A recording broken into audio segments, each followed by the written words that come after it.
इनका मोहल्ला बेंगल से हम लोग यहाँ फंसे हुए हैं, तो कोई हम लोग का कोई भी मदद नहीं मिल रहा है कि हम लोग घर कैसे जाएं। तो ऐसे तो हम लोग लॉज में रहते हैं, तो आंटी ऐसे खाने। नाज़रीन किराम अस्सलाम वालेकुम व रहमतुल्लाहि व बरकातुहू। नासरी मीडिया यूट्यूब चैनल पर आपका इस्तकबाल है, खैर मकदम है। जो साथी इस चैनल पर नए हैं वो चैनल को सब्सक्राइब कर ले और नोटिफिकेशन के लिए बेल आइकन ज़रूर दबाए।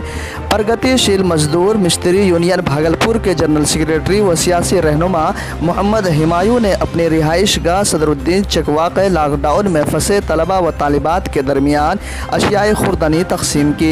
इस दौरान उन्होंने नासरी मीडिया से बताया कि इस लॉकडाउन में कॉलेज में ज़ेर तालीम तलबा तालिबात फंसे हुए हैं। उन्हें लॉज मालिकान अपनी ज़ेर सरपरस्ती में उन्हें कोई भी कमी नहीं होने दे रहे हैं। उन्होंने कहा कि तलबा व तालिबात जिस भी लॉज में इस लॉकडाउन में फंसे हुए हैं उनकी एक फहरिस्त बनाकर उन्हें सरकार और इंतज़ामिया की मदद से उनके घर तक पहुँचाने की तमाम तर कोशिशें की जाएंगी।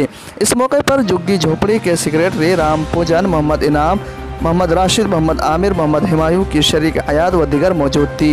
देखिए नासरी मीडिया के साथ कमर अमान की रिपोर्ट।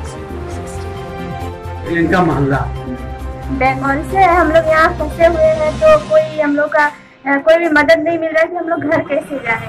तो ऐसे तो हम लोग लॉज में रहते हैं, तो आंटी ऐसे खाने पीने का सामान तो सब तो मिल ही रहा है, कुछ हेल्प मिल रहा है, लेकिन घर जाने का कोई अभी व्यवस्था नहीं है। हम लोग चाहते हैं कि कोई जल्द से जल्द व्यवस्था हो कि हम लोग घर जा सकें। कहाँ है आपका घर? बेंगल। कौन सा जगह? अच्छा, मालदा से ताल्लुक रखते हैं।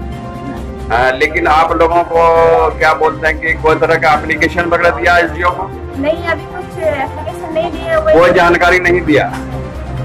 तो इसलिए आप लोग यहाँ जो आप लोगों को राहत मिल रही है, वो राहत कौन दे रहा है? अभी हम लोग जिस लॉज में रहते हैं जी, आंटी ही दे रही है। अंकल आंटी वही सब कौन दिया है? अभी हुमायूं अंकल ने दिए हैं। कोई तरह का प्रॉब्लम हो रहा है आप लोगों को? ऐसे प्रॉब्लम तो रहने का नहीं हो रहा, लेकिन वही घर जा नहीं पा रहे, इसीलिए बहुत दिन से हम लोग फंसे हुए हैं। जब से लॉकडाउन स्टार्ट हुए तभी से लगभग 2 महीने से। कहाँ पढ़ रही हैं आप? किस कॉलेज में पढ़ते हैं? लॉ कॉलेज का। अच्छा, लॉ कॉलेज में पढ़ते हैं। चलिए ठीक, ओके।